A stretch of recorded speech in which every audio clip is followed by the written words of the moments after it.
Hi,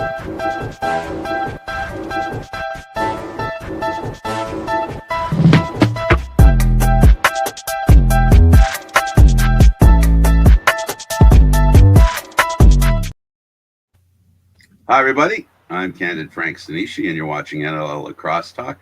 We have a very special episode for you, which I think the best thing I can say is we're probably not representing any time zone. I think every time zone is represented here in this little meeting that we're having.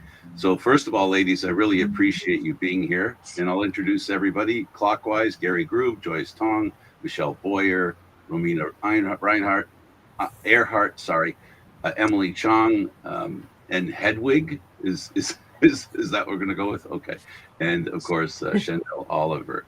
First of all, ladies, this might be the whole show, but we'll give it a shot anyway. Joyce, tell us how you started in lacrosse. We always like starting with this question.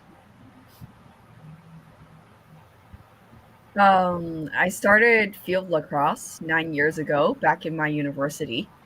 So where I'm from in Hong Kong, most of people who start lacrosse start playing here in university, where it's more widely popular. It was brought in by a UK professor to my university. So I started playing there. Then after I graduated, I tried out for the Hong Kong women's representative team. And my journey with box lacrosse started 3 years ago, where during summer for the representative team, we would get these opportunities to try out to play the box game. And we would do some scrimmages and learn the skills and techniques of box. And so 9 years later, I'm here. I've played box lacrosse with Hong Kong team. I also play field lacrosse. I recently dabbled in a bit of sixes as well. So in Hong Kong, we're playing a lot of different disciplines. So that's me. Michelle?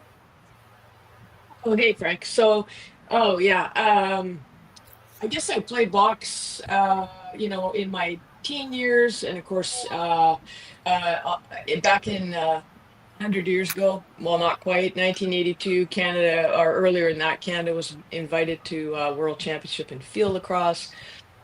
We all switched over to field lacrosse, so going from box to field was an enormous challenge, but we overcame and went to that Worlds and competed very well. Competed in two subsequent Worlds, and then coached for Canada. And now I've circled back to box lacrosse, which I can really relate to the excitement everybody here is experiencing, and women around the world are experiencing. That was my first love, box lacrosse, and I played it in my hometown, and then went on to play in a senior women's league after that for a number of years, and just want to see the women's game grow. Started the Global Network back in 2023 with co-founder Kath Connaught, and this group of incredible women is part of that movement, if you will, growing the women's box game globally. And we're not stopping until women everywhere have a chance to play this absolutely remarkable game. Well, Romina, somebody had to follow Michelle, so you win.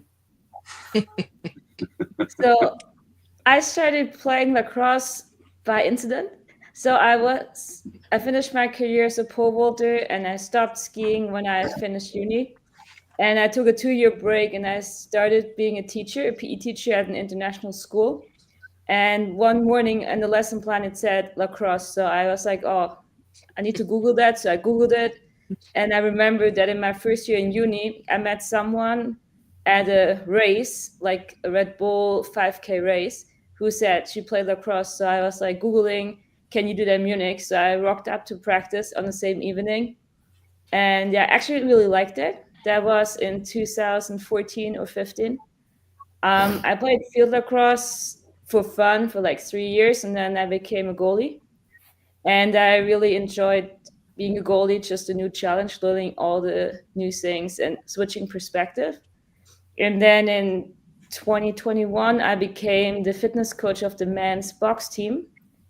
And I was at their practices, and in Munich, we had a lot of guys playing box too. So I jumped into the goal for their practices, trained with the national team for a little bit.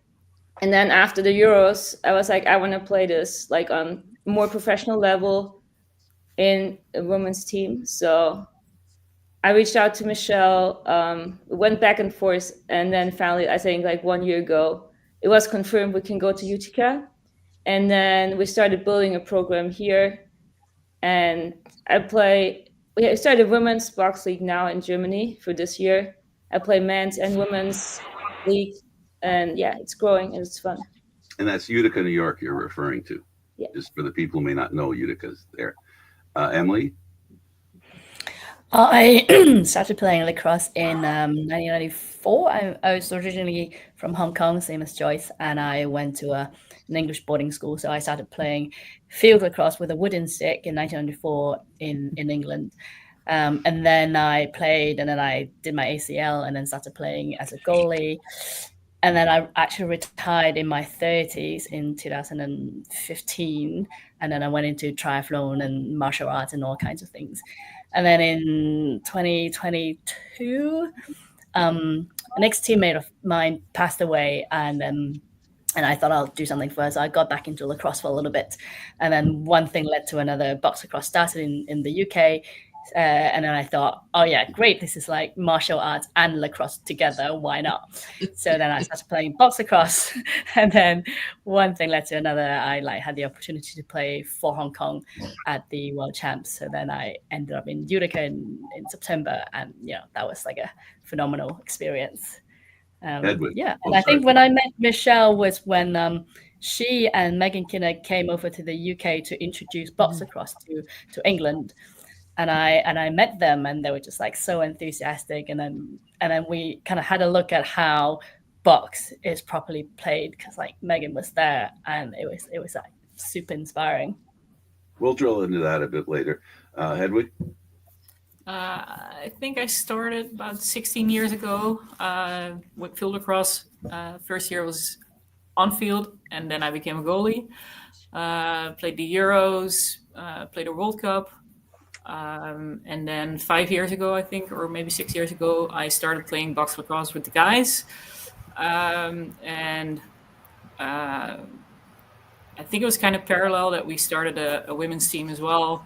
And we've been growing ever since up to the World Cup in Utica. So We definitely will talk about the challenges of being a woman and loving lacrosse. Shendel? My story is a little bit different. So my mum was a lacrosse player. So I was basically born with a lacrosse stick in my hand. Her and her two sisters played lacrosse from when they were 10. So there was really no choice for me and my cousins, our whole family, are very much a lacrosse family. So I grew up playing field lacrosse. And then a couple of years ago, my brother, who was involved in coaching box lacrosse, was pushing me to come down and play with the women, because we were starting a women's team. And I was very, very hesitant. But the first time I got out there and I chucked the gear on and got to have that contact and try something different and learn some new strategy, I was hooked. So really simple story, but I'm not looking back. We all don't have to answer this question, but I just like one more thing, and that is when you started playing lacrosse, what was the main challenge that you remember looking back, knowing that there have been a lot of advances, but where was the starting point for you? Just that's a free fall. I'll throw meat in the lake and see how it goes. I'll throw the chum out there. I was 9, so I guess being a child, it was just understanding lacrosse and picking up the skill. Being a girl, was there any challenge, and can you highlight for us where it was? And because in this program we're going to talk about where we want it to be, correct, and where we are now and how we can improve. So I'm just curious of the starting point. We all see that women have to play on boys teams, for example. They don't, a lot of times if a girl wants to play a sport, she has to play on a boys team. Was that something that you all kind of experienced early in your endeavor in playing lacrosse? I think definitely for box, to get like high quality games, there's not many opportunities with women's teams in Europe. So if you want to see the shots, you need to play and fight for game time in men's teams. And that's hard to get. Like if they're strong and playing good tournaments, they really hesitate, and they have their own goalies they want to play. So that's a hard thing to stand up and really ask for game time. Mhm. Yeah. Well, if you love lacrosse, it's a challenge on its own to find it in a local community that you have. If you're a girl or a woman, that becomes even more complicated. Gary, go ahead. There's also the floor time. I remember when we talked with Chad Fairfowl, Hong Kong especially, with so many things going on, to find floor time somewhere was a real challenge, even for the guys. Joyce, I guess the question would be to you first. Was there problems getting floor time and venues to play in when you got started? Yeah, for sure. When we started to play, when we started like a box summer program for women 3 years ago, the area we could find to play box was a women's. Well, it was like an artificial turf, but it was for like a football field. Mhm. So I didn't actually step into like a box rink. I think like until maybe 1 year ago when we were really trying to get it. We started a program trying to get into the World Championships and try to play at a higher level. When we actually got our sticks, brought our gear, and was in the rink, and it was my first time hitting the boards, actually the ball on the boards. It was a very different experience for us because it kind of started to piece together that before it really felt more like what we called it was like a box lacrosse interest group, that there were women interested in playing lacrosse and we're kind of learning the skills of box lacrosse, but we weren't in like the area to play box lacrosse at all. And then stepping into the box, and then you realize a lot of the game really is connected with the playing field you're playing in, how the ball bounces off the boards, how you're trying to avoid the boards, how you try to shoot and move and around. And I think it was really tough because still for now we don't have like a priority access for the field that we used to get us preparing for the World Championships. The field is majorly for roller derby. That's what people play there, and volleyball occasionally as well. So yeah, it's a hard time finding a place to play for sure. Right. Romina, is Germany any easier since they already have established programs? Are there more venues to get box off the ground, really? Well, we have a lot of ice hockey going on. Mhm. So, and also some skater hockey and roller hockey. But the problem is that our like schedule is arranged that we play sixes and field in the summer when the ice rinks are without ice, and we play box when there's ice everywhere. That makes it really hard, and it made it also really hard to prepare for Utica for the World Championship because when we needed it most, there was already ice there. Like it's only April and May where you get the NHL size rinks. We have one good facility, which is like indoor skater hockey area, but it's a way too small for a real box field. It helps a little bit to feel the boards, but the real rinks are with ice like 80% of the year. And that's because if I'll call them youth programs, rinks for average people, not professionals, are smaller. And because they're smaller, they're not trying to do business on the ice like selling tickets to stuff.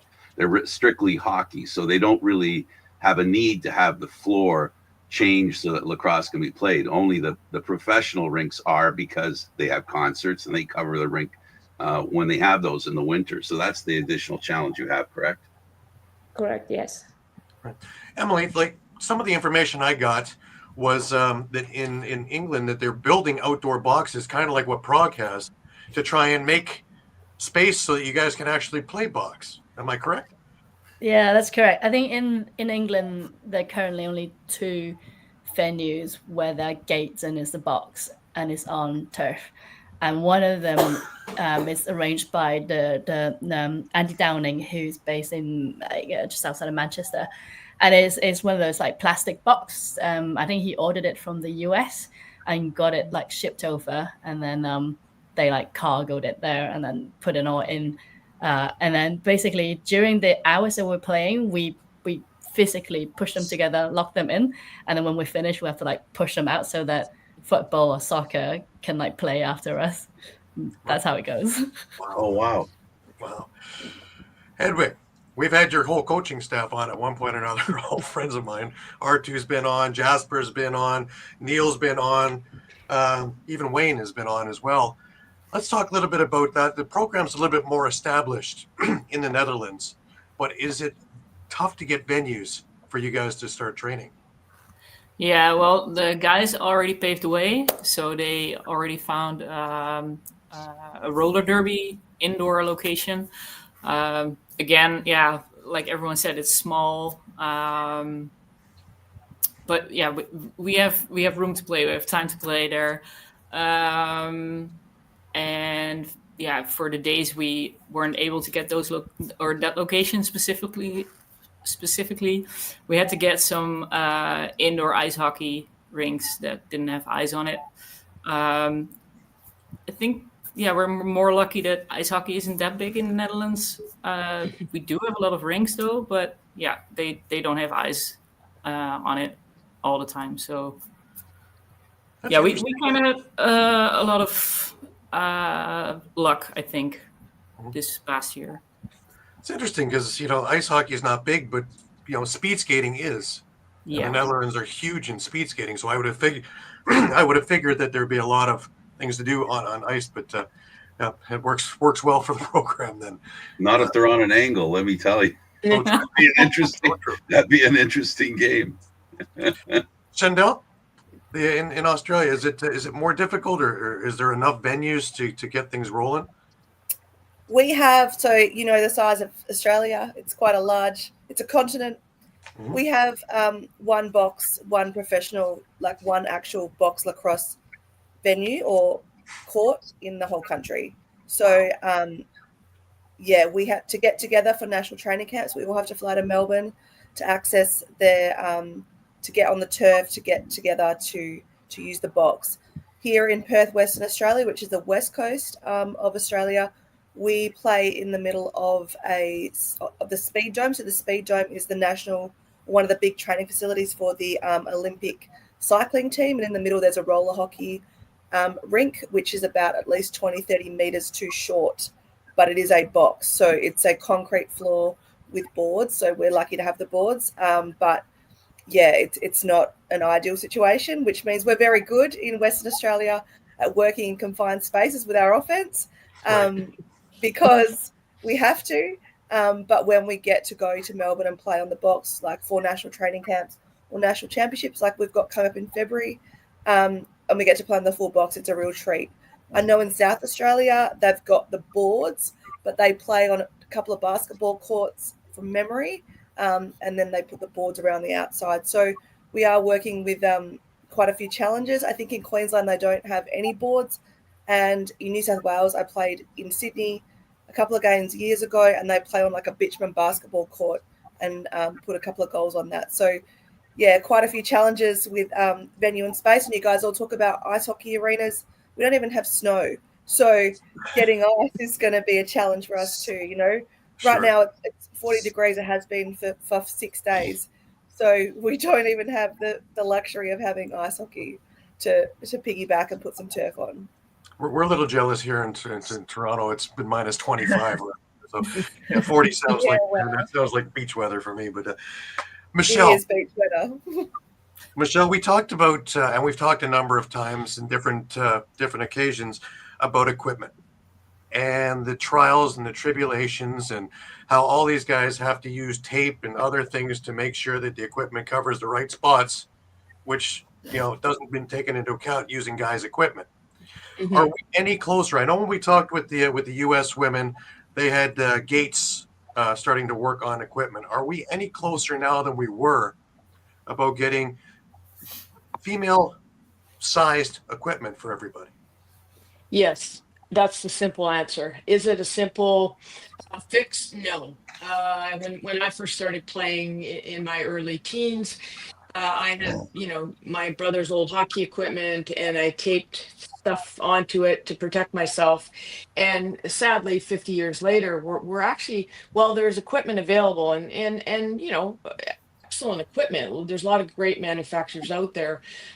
we're still finding that women have to augment existing equipment to fit to get things to stay in place. There's a lot of duct tape and electrician's tape that goes around the change room before games. So Bodum is one company who they just completed producing a prototype of goalie equipment specifically made for girls and women in the net. Feedback's been good on it. I tried some of it on at the World Championships. Jason Bodum was there with his equipment. The next step, from what I understand, is to look at a prototype, although they already have something. And again, I tried it on at the Worlds for women's specific equipment, so players' equipment. And we're probably not that far off, but it surprises me, to be honest, Gary, that with just the incredible growth of the women's side of the game, that there aren't other manufacturers out there going, hey, wait a minute, we should get in at the front end of this. And so we're hopeful that things are moving quicker than they have been, and that the Bodum prototype eventually is something that women can utilize and keep safer. And for parents putting younger girls in the game, they don't want their little girls beat up in a game because the equipment sucks. So if we can get them outfitted and they're safe, I feel like that's going to contribute quite a bit to growing the game on a global scale. Right. You would figure people with business sense would see that half the money is out there still. If we're only going and dealing with the men, all this money from the women, well, that's mine. All I got to do is develop. Yeah. So, well, let's hope we have some more sense come on. It sounds like it's finally headed in the right direction, but we'll see.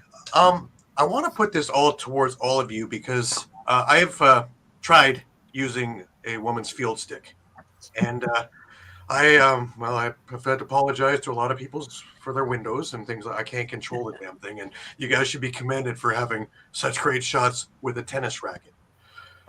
Getting into box and actually getting a stick with a pocket and being able to control your shooting. How much more, like the game already has a lot of upside because you can actually make contact, but now you can actually control shots more so. I want to start with you. I'll start with you, Joyce, and we'll work our way around. The feeling of picking up a stick and the weightedness of the stick compared to all the other things you had to go through with field once you got into box. I think the stick is one of my favorite parts of box lacrosse.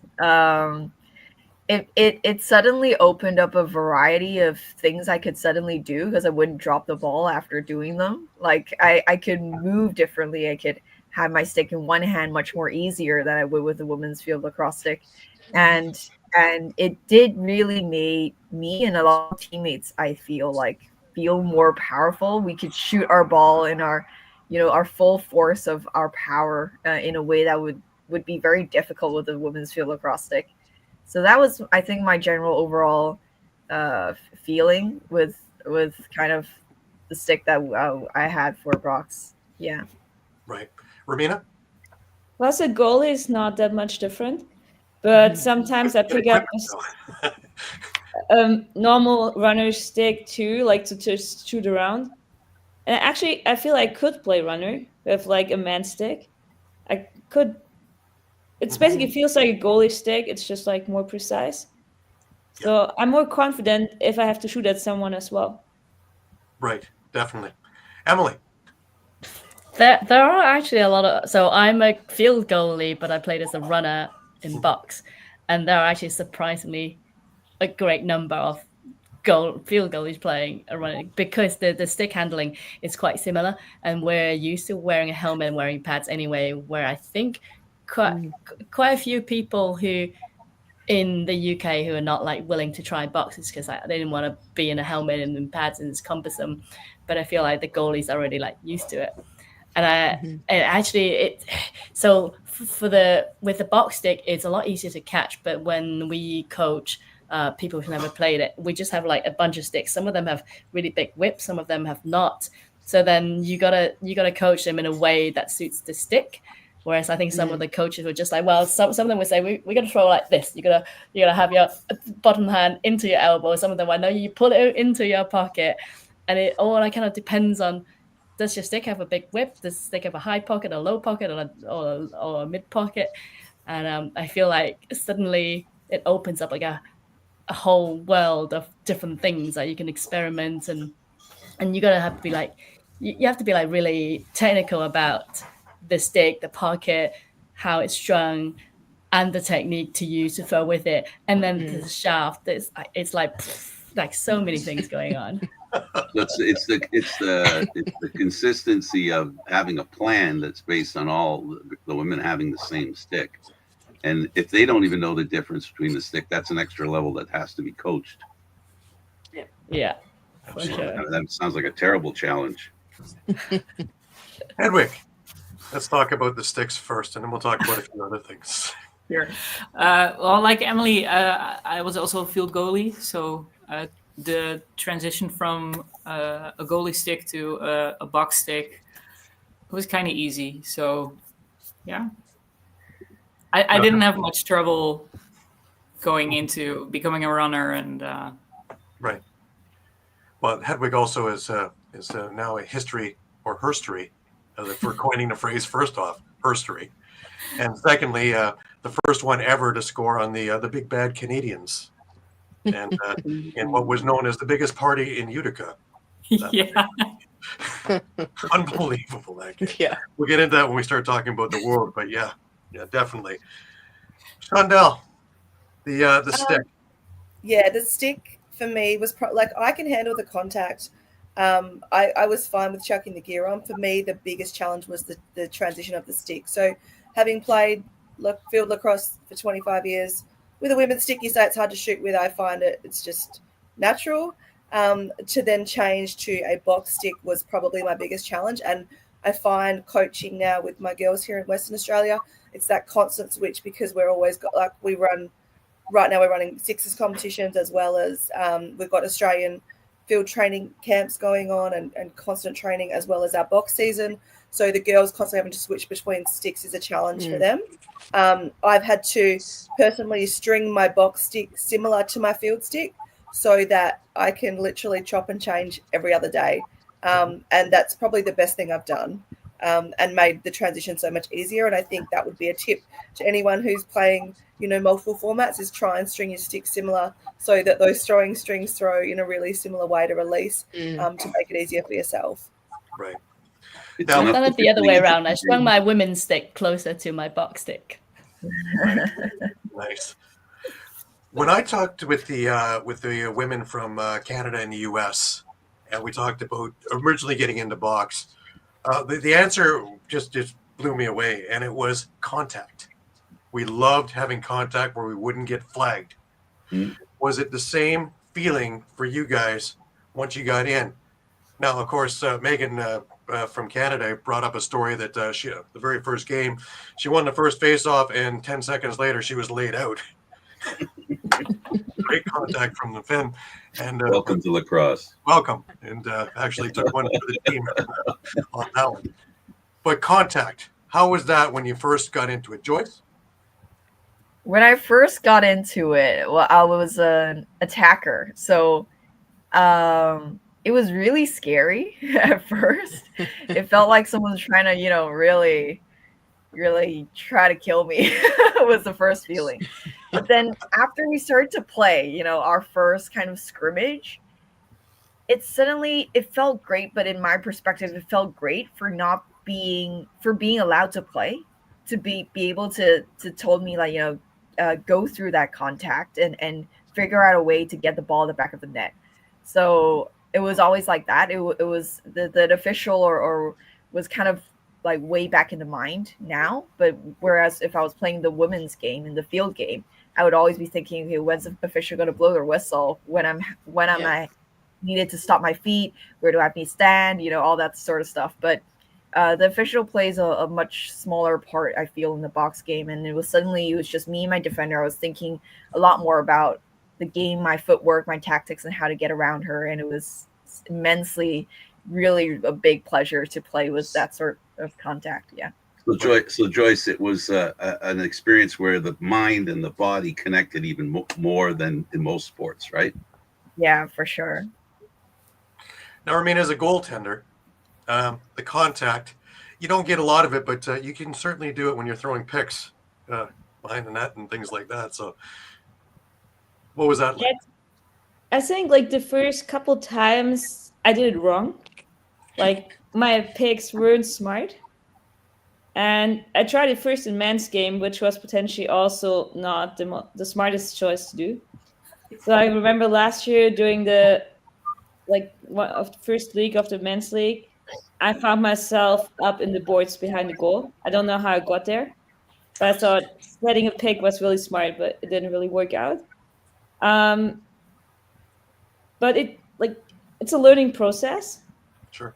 And it's also a testing process, what you can do and what you shouldn't do.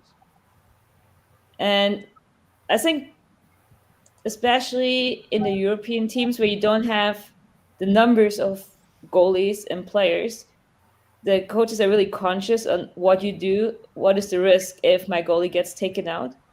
So they're a little bit hesitant and they will not ask us to throw that pick behind the goal.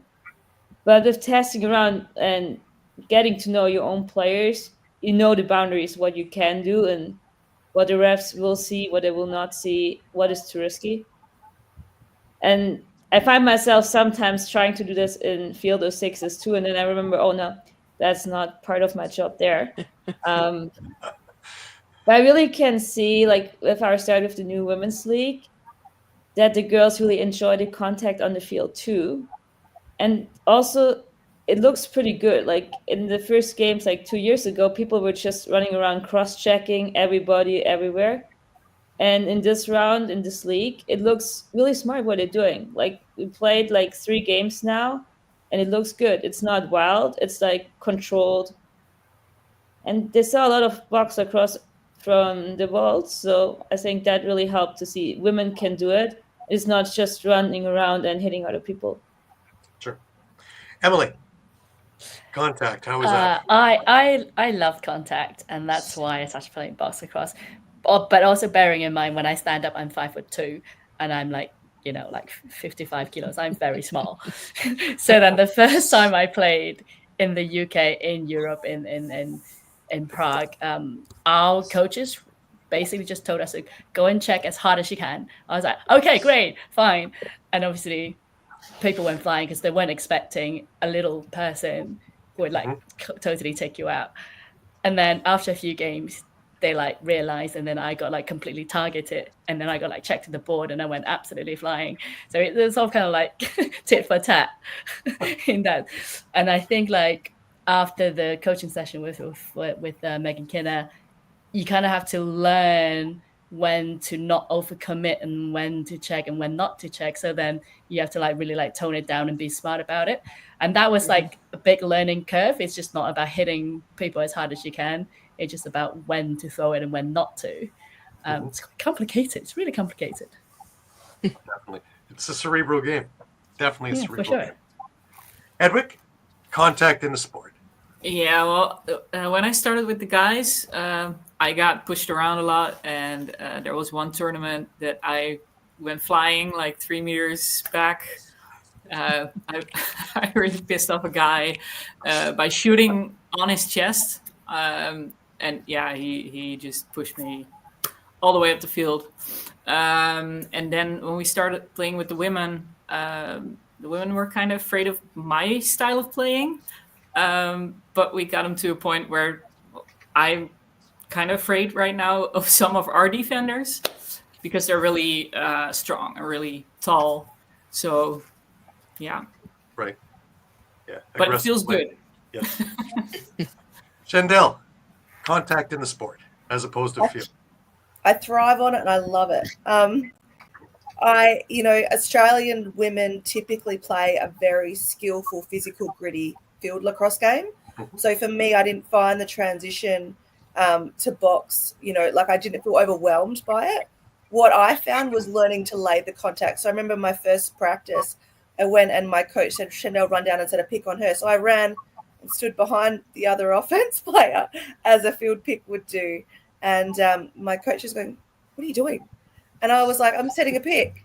But, without that instruction of making that contact and how to make the contact and make the contact safely. I just did what was instinctively in my mind, which was run and set a stationary pick. So I love the contact. I thrive on it. I feel like here in Australia, a lot of women are still a bit opposed to playing box because of the contact, but I think we need to realise that we are protected.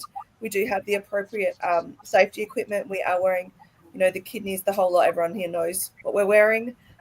So I think, people should really give it a go because, like I said, we do play a gritty physical game already. It's just adding a little bit of argy-bargy in there that just makes it a bit more fun.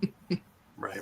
Now, we've talked about the journey on how to get in the box with everything. I want to get into the tournament itself. And first off, I want to say how proud I am of every one of you because you all held yourself so well and you guys stole the show. You guys are truly pioneers, not just in box, but in lacrosse itself and getting on the world stage and being what we all hoped it would become. My question is this. We finally get to Utica. You've arrived. You've gotten there. You've gotten to the arena. What's the feeling? Is it relief? Is it euphoria? Is it elation? Is it pressure? What is the feeling as you guys get in with your team and you get onto the blue turf and away we go? Joyce, let's start with you. I think the first feeling was kind of like, am I dreaming? Because it was just like this, like, wow, I'm here. And it was also my first time stepping into like a real box lacrosse kind of field. And it was artificial turf. It wasn't the hard ground that I was practicing in. It was the right size. It wasn't like half the size which I was practicing in.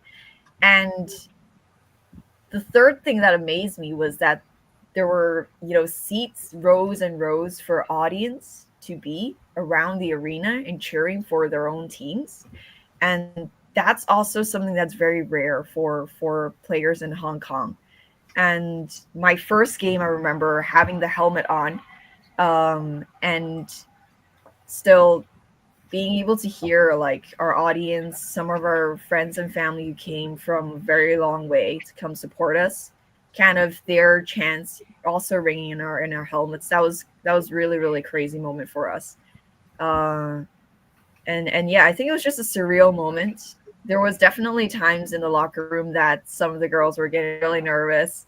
Some girls were getting really hyped up, maybe overly hyped up, too excited for their own good. And we would kind of do it our own way, but get into our own pace. And before the game, I really felt that everyone was in the same headspace, trying to, kind of take it all in, but at the same time, get really excited to be one of the first women to be able to play box lacrosse at the World Championships, to show them what women's, Hong Kong women's box lacrosse was, but also excited that our opponents had the opportunity to show whatever the country was, what their country's women's box lacrosse was, and show women's box lacrosse to an international audience. I think that was a real exciting a feeling for us. Absolutely. Romina, your first feeling once you finally got into Utica and get on the field. So we were in the auditorium, we didn't really find the entrance, so we ended up in the auditorium first. And it was like the feeling of coming home, not home in a home I know already, but with Michelle together, it was a really long journey to make this happen. It started in 2021, and it was so unsure for a really long time if we really gonna be part of this. And it was like, we made it, and whatever comes on top now, it's just a personal experience incentive. But having like 10 women's teams there competing, I think it's a much bigger achievement than for someone having a placement or a single medal around their neck. And that was the feeling, like we made it. Like as a community, we made that happen. And it came from the players. It was not someone delegating it. We had to fight for it. And I think if you fight for something, then makes it much more valuable than if you take it for granted. And that was a feeling of like, we community, and this is gonna be our stage to show that to the world. Absolutely. Emily, your initial feeling. You finally get into Utica. Here's the championship. Here's all these venues inside there. Your feeling. I think that the very first feeling when we arrived in Utica and got onto the floor, it was like a relief, because I think my journey's been a little bit of a roller coaster. I've been here and there, and all sorts of things happened. And then by the time I stepped onto the floor, with our first game was playing against England and the people I was playing together with for a long time, and I had been to Lax Night the year before, so I was familiar with the blue turf and the players. So I kind of felt, right, okay, that's it. Breathe out. We can do this. It's fine. But then by the time we got to the USA game, that the surreal moment started to like play in my head. I was like, what? It felt really weird. I was a field goalie. Now I'm playing as a runner. I was facing off Ali Mastroianni or something. And I was like 43 and everyone else is like 20. That suddenly I was like, what am I doing here? This is so weird. It's so surreal. That was a crazy game. That's incredible. Hedwig, your first game was against the US. Yeah. So heading into that game, I know how excited you were. I know how excited R2 was. And, all the elation. What were processing all the feelings into that game and just getting onto the turf? What was your feeling? Well, we knew we wouldn't win that game. So for us, it was just getting to know each other on the field, because we had some players from Canada who played with us for the first time. So we were getting to know each other during that game, and we just had so much fun. It was a tough game, but we showed the players from the US that we were tough as well, and that they couldn't get away with being stick skilled or whatever, because we were very physical. So it was a very nice game, and it was just before the opening ceremony, so a lot of people came in, and I didn't really notice anyone coming in or having more audience than at the start of the game. But it was really good. Plus, really you good. played in the big auditorium too. You played in the the main arena too. What a way to start! Yeah. And I also scored a goal in that game. Like, one on the Americans and on the Canadians. Look at you. Yeah, we the youngest player on our team, Riley Black, and I scored during that game. So I was the oldest on the team. So that was magical. And we were just fighting through, getting to the last whistle, and then Sendell, awesome. your initial feeling, you finally get there after traveling all the way around the world to get there. And here it is. All the work, all the effort. I think what people didn't realize is that it cost us a lot of money, and we traveled 24 hours to be there. So for us, it was a huge accomplishment just to step on the turf. I remember the first time we went to the stadium.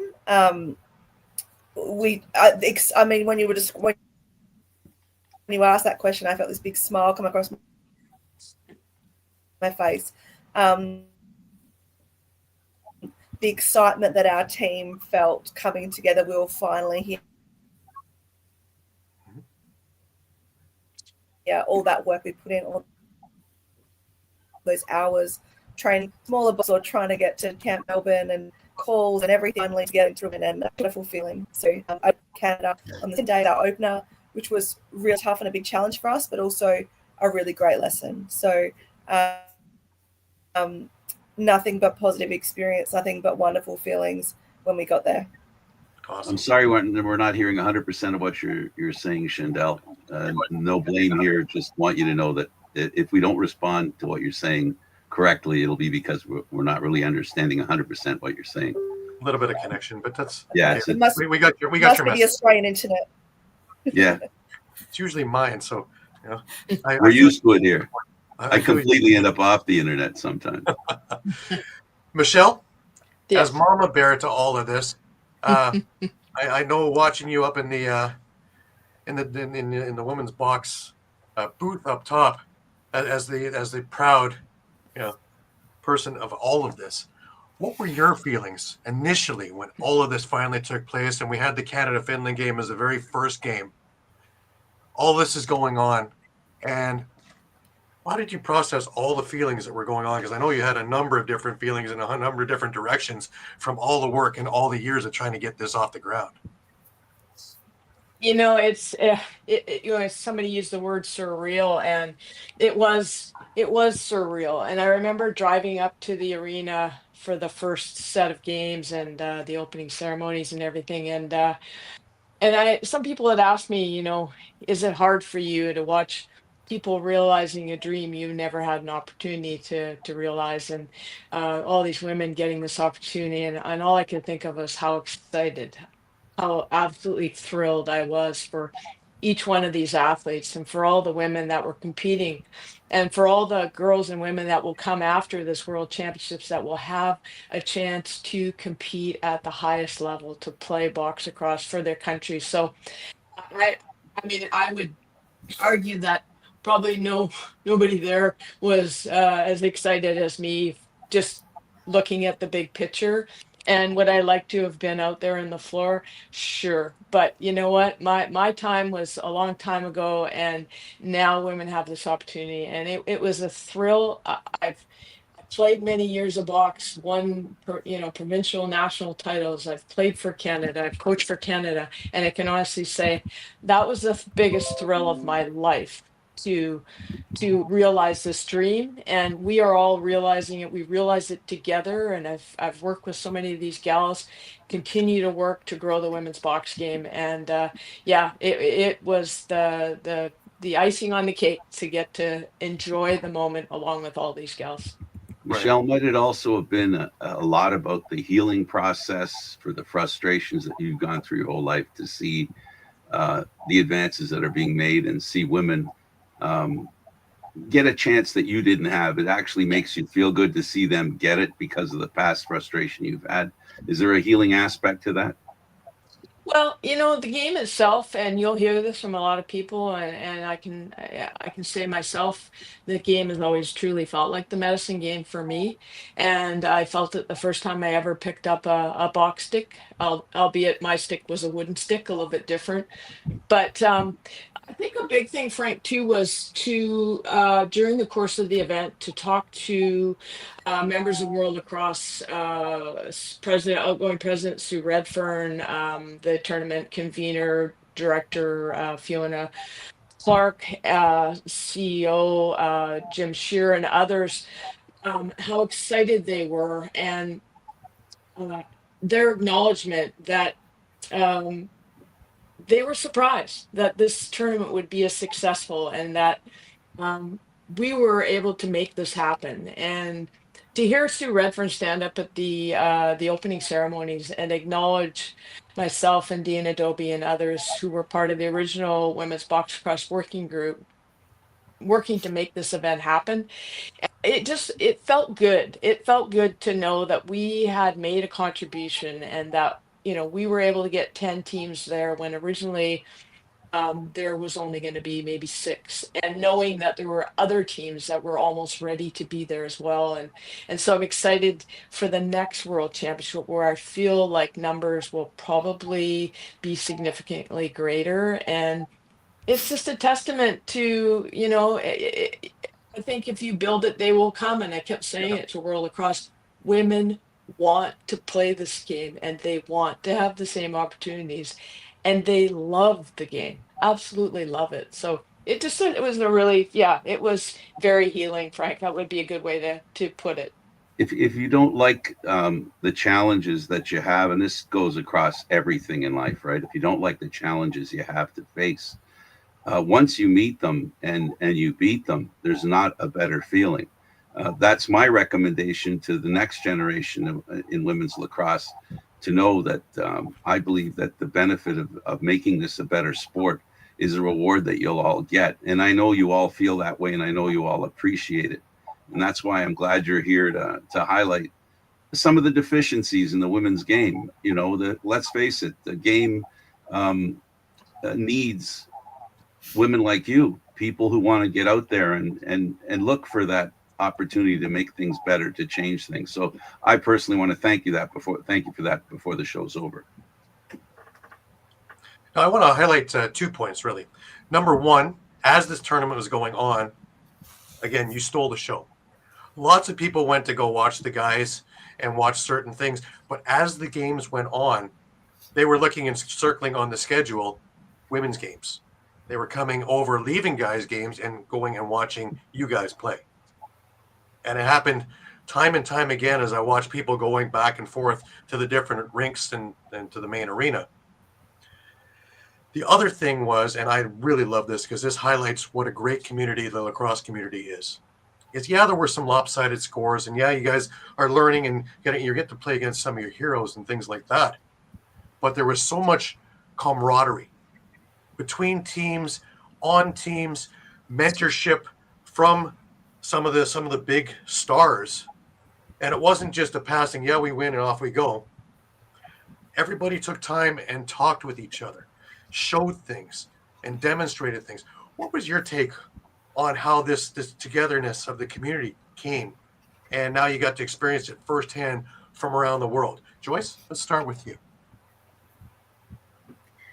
I definitely felt it a lot during the World Championships, but I think I'm also very fortunate to feel it a bit earlier in my box lacrosse career, because I've shared with Michelle, and I'm sure Emily remembers too, is one of our first experiences with box lacrosse competitively was going into She Box in Prague, which is one of the first women's box lacrosse competitions or tournaments we had. So we went there, I think, a few months prior in 2024 to get us ready for the Worlds, was to play competitively. And when we landed in She Box in Prague, it was like a 20-hour flight. We went from Hong Kong to Dubai, then to Czech Republic. Our luggage didn't arrive with us. So all of our gear, all of the sticks, all the stuff, all the jerseys we needed to play our first box game the next morning was not available for us. So I remember our coach needing to connect with the tournament organizers. I know the Global Network played a big part in it as well, but we had the feeling of togetherness and camaraderie, because we suddenly, all of these box teams flooded, and all of these gear flooded our hotel lobby the next day. That a lot of different teams, there were men's teams or women's teams, who donated some of their gear. Mm-hmm. So we would have enough gear to play the tournament in the next couple of days. So we missed our first game, but we managed to gather enough gear for us to play our remaining, I think, 3-4 games before the tournament ended. So I think that was my first feeling of really feeling box lacrosse was a tight-knit community, that everyone wanted to help each other to play, whether it was just really needing that gear that didn't come with us in that 20-hour flight. But definitely during the tournament was an experience as well. We were chatting with a lot of girls who asking about them, what their box lacrosse experience was like. I think one of my most favorite conversations was speaking with some of the Japanese players, because we had a very similar background in field lacrosse, and coming from Asia, we also had some of the similar difficulties playing with our big European players and players from the US. And so we were talking about our box playing style as an Asian community as well. How are we using our agility or speed to play against these other players? So yeah, definitely moments here and there, but the one that really stuck out for me was the one I shared in She Box in Prague. Right. Romina, the camaraderie of the group. Yeah. 2 experiences. So I arrived to Utica with like pretty old goalie gear we found like somewhere. And it was not really, we didn't know if does it fit, does it not fit, because there was no one who could really tell us about the rules. And then one of the equipment managers of another team was helping us out. And he said, like, I'm going to do it because I want the games to be fair. Everyone should have the same opportunity, play with the appropriate gear. He hooked us up with shops where we can get stuff and helped us to be legal. And I think that's something you don't see much on this level, Yeah. because everyone is looking out for their own opportunities. But I also see that they want these scores to really show the result of the field and not do you have access to the correct equipment or not.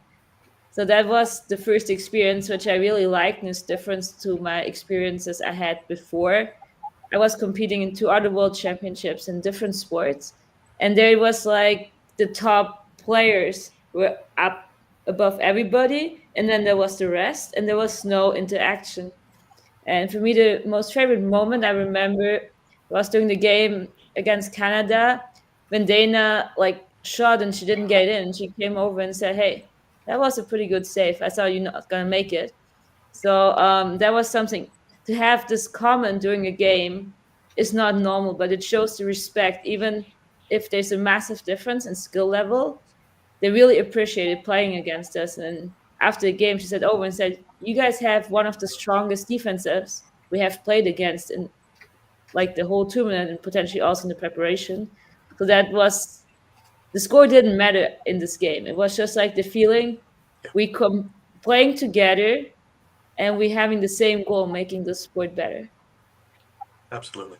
Emily, your take on Yeah. the camaraderie at all?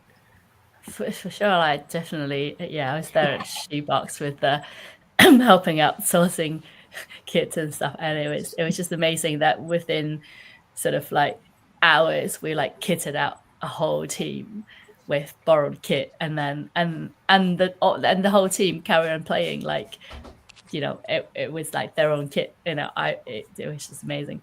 But I think when we were playing the World Champ, I think up to then I was playing with various other teams, other people, and with guys as well. And a lot of them would do like trash talking, and they would like not talk to the opposition before the game, all that kind of stuff. And so when I got there, I was like, oh, I'm not sure how this is going to roll. But actually, when we're there, it was super nice. Like everybody was just super nice. We took pictures afterward. We shook hands. We became friends, and you know, and we became really good friends as well. And it was just, yeah, I think so. My other sports background is in ultra sports, and we always say that if you and your teammates have suffered together, you create this special bond. And I feel like box lacrosse is where you like really suffer from the contact, from the bruises, the broken bones, and the broken wrist, and all that stuff. And then like when everybody suffer together, you create this like really special bond that is just, there's nothing else you can compare with. Absolutely. Absolutely. Hedwig, the camaraderie. And no bigger thing comes to me than one game in the outside arena, as well as the Canadian game. Yeah, well, the Canadian game was kind of epic in that way, especially with the DJ playing the Celine Dion song.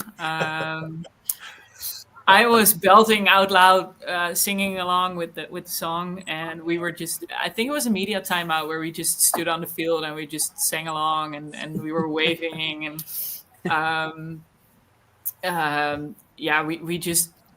we actually asked the fans from Canada to come over with the Netherlands fans to have like a big wave going on, and we also experienced the whole camaraderie as well from Neil's perspective, because we were invited to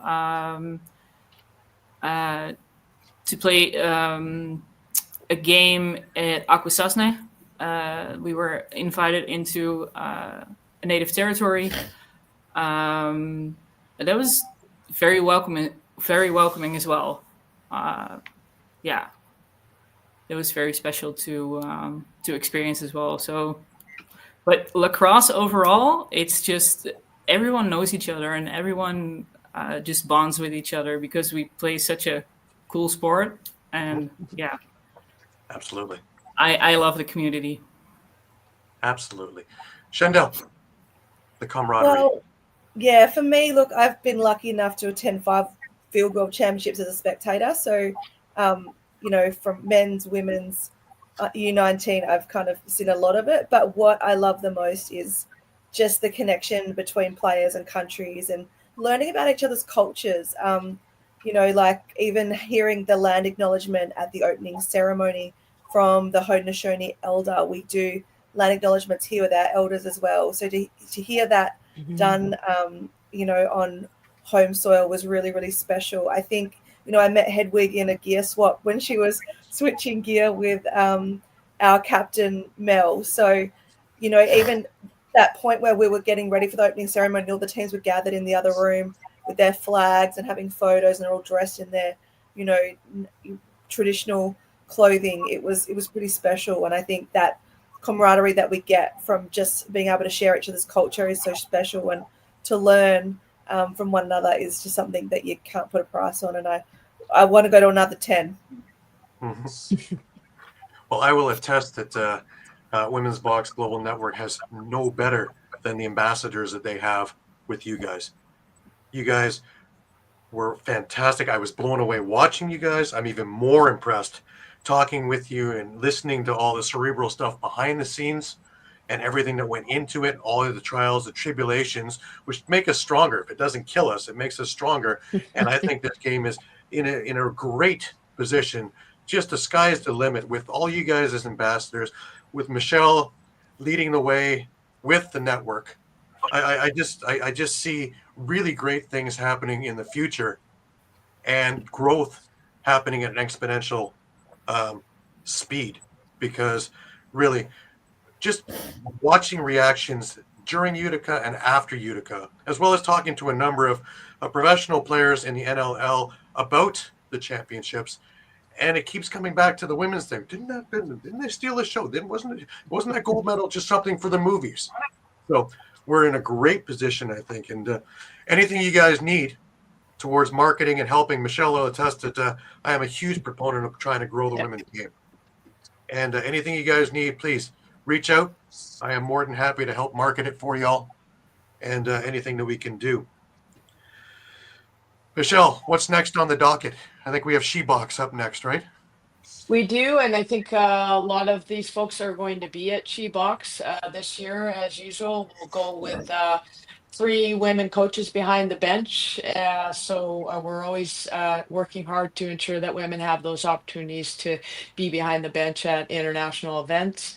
And after She-Box, we have our fingers crossed. We've been working with Lacrosse Canada and the local association here in British Columbia to host the first ever standalone women's international box lacrosse event in my hometown. It's something that I've been working on for the last few years and have dreamed about doing. We have one final hurdle, an approval with the city itself and their allocation of arena time, but mark it on your calendars. I believe it's July 10th to 13th. We'll get it out on the website with the communication team with the Global Network quickly after we get full approvals. And it won't necessarily be national teams, but it will be squads. It'll be top level all-star teams. It'll be an 8 to 10 team tournament, and we're really excited about it.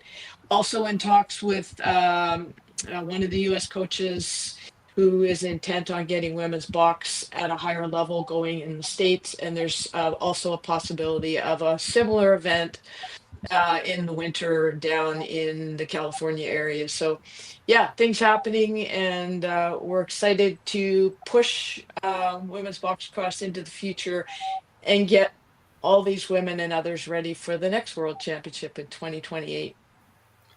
Now, I want you to take this as also a feather in your cap.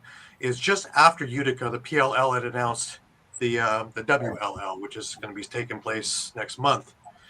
Now, Rabel's no dummy. He sat and he could have announced it 2 months earlier when the PLL season was ending.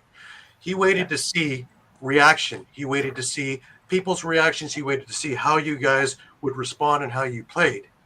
And because of that is a huge reason why this is taking place. Huge feather in your caps. So, Olympics in 6s. just before we end. I'm sure that everybody has got that circled for a couple of years down the road when we jettison lacrosse from floor 3, 4, 5, where we are, to over here. What's it like in your own countries getting ready for this and anticipation for the 2028 Olympics? Joyce?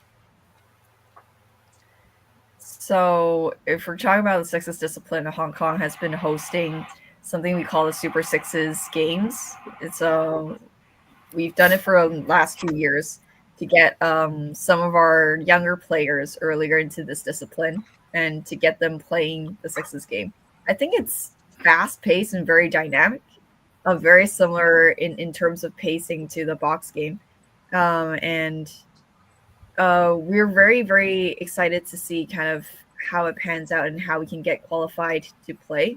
I think it will be very exciting a moment for us to actually see lacrosse in the Olympics. And right now, because it's not super common that all like people from my city know what lacrosse is, but after the announcement to Olympics, people were kind of like, "Ooh, what's that?" And do anyone in Hong Kong play lacrosse?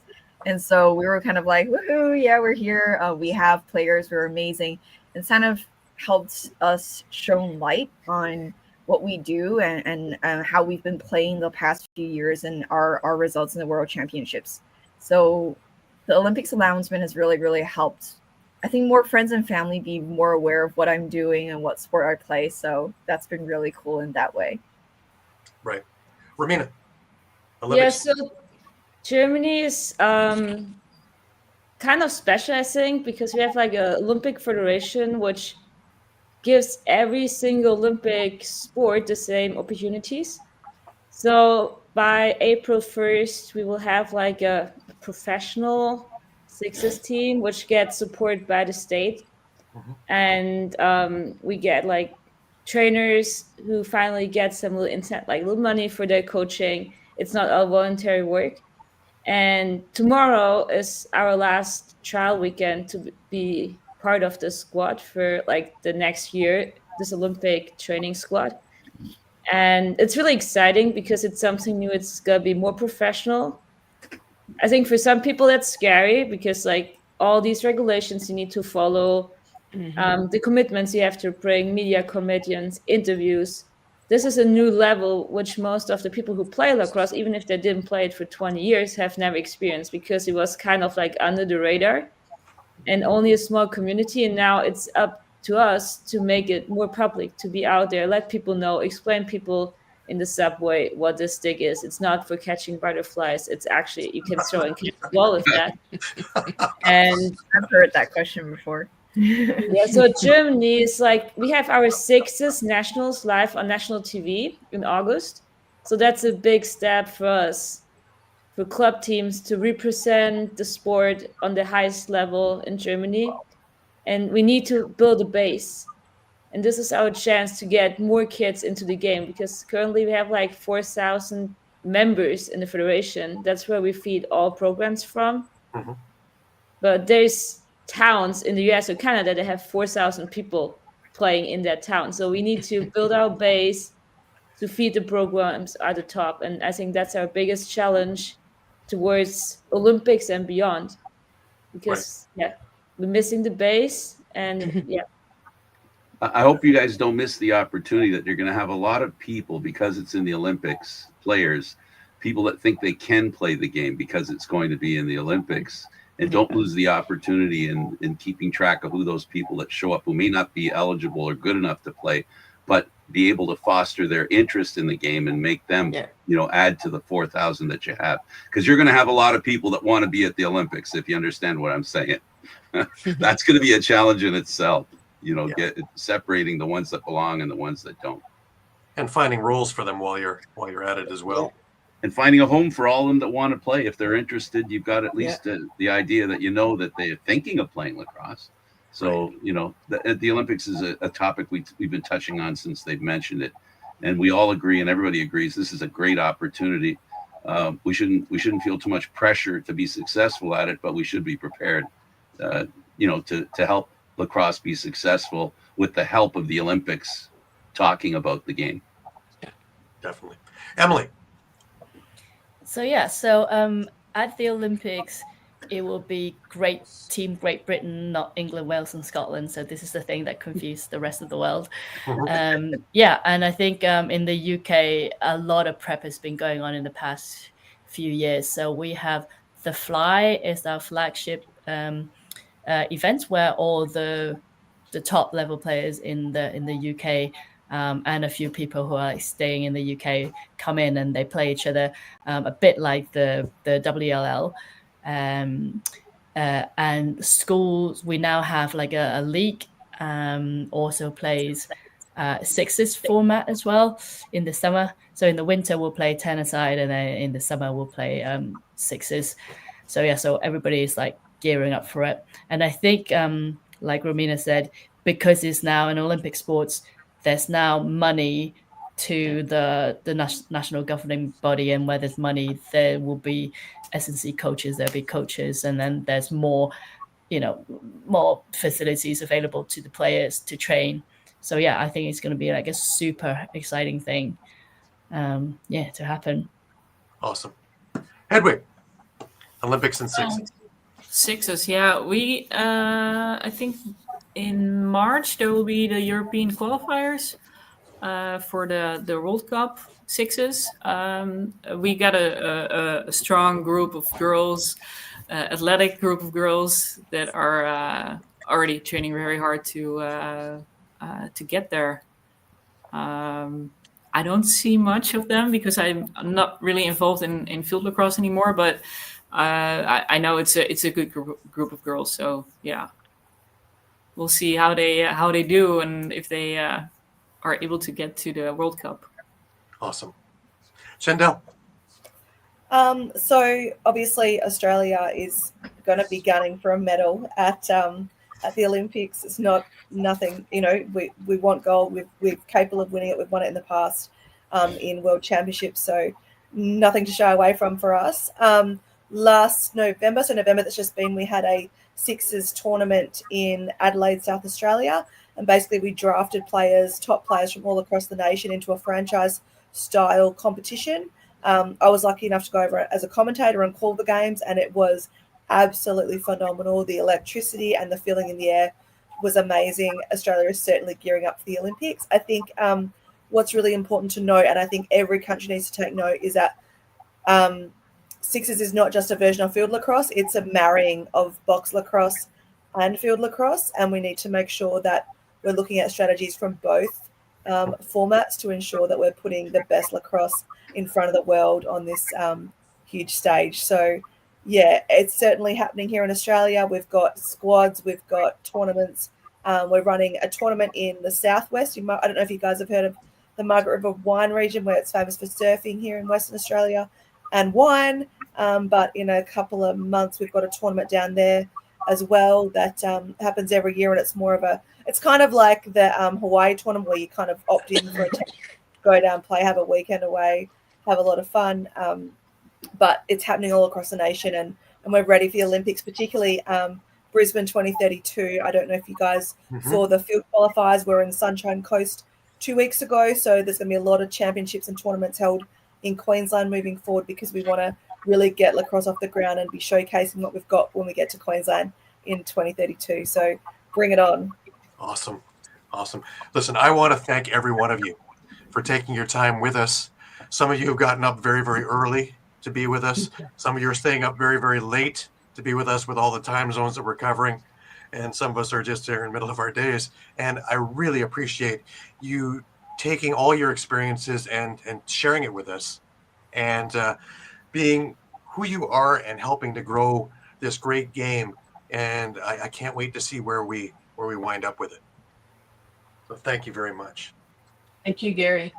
Thanks, Frank. Thank you.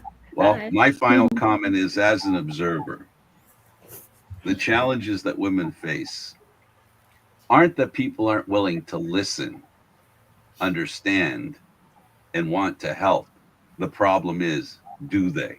It always comes down to action. And I think that's what women need more than anything. Not that I don't think, this is a man's opinion, okay?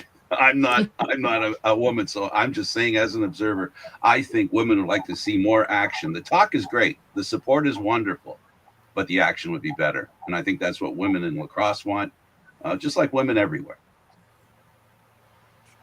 Absolutely. So thanks for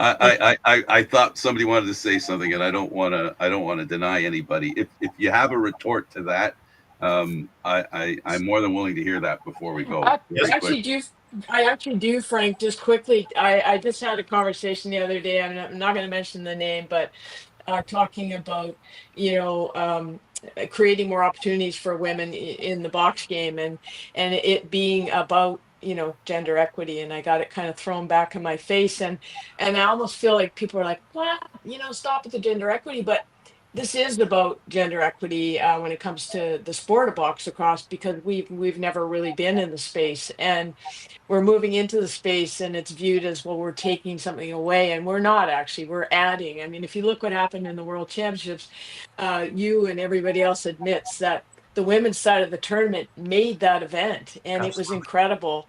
And so women are basically, we're 5 World Championships behind the men's game, and so we do need a little extra help, and we do need people to pitch in and help with the heavy lifting, so that we can get at least to the same start line. So it's what you say is true. Like there's a lot of well-intentioned people, but we need them to take the next step and be brave and think outside the box, and help us to push the women's game forward and make it successful for everybody. Because if you double numbers, you double registrations and women that are coaching and officiating, so we grow the game collectively, and we do it together, and if people can just sort of aspire to that mindset, I think the game itself will continue to flourish, but more on a global level, not just in North America.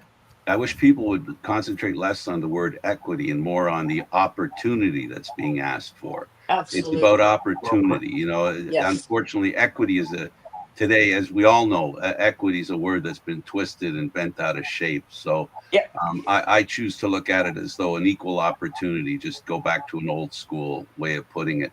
Everybody wants the same chance to do the same thing. And that's all women are looking for. That's all people are looking for. So I wish you a lot of luck in getting that action. I know how much you deserve it. Gary's he's done enough for both of us as far as applauding your efforts. I agree with what he said 100%. You've done a great job, ladies. Keep doing it. But most of all, the most important thing I want you to know is enjoy the game. Have fun. Enjoy the contact, Joyce. You'll enjoy I'm glad you enjoy the contact, because there's nothing that box lacrosse can deliver more than contact.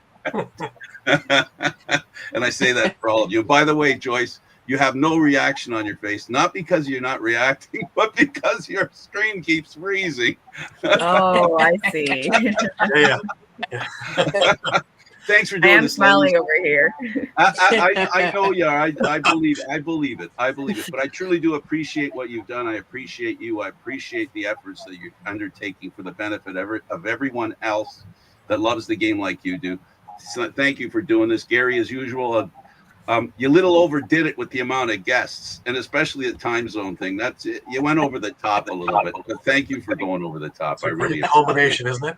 I appreciate it, guys. And really, seriously, the people who are watching right now, it really is important that you understand what these women represent, what they're talking about. Maybe a little bit of help in offering a little bit of action, giving somebody a nudge to let them know that this game is worth it. The women's lacrosse game is worth it. Thanks for watching, everyone. We'll see you next time. Thanks, guys.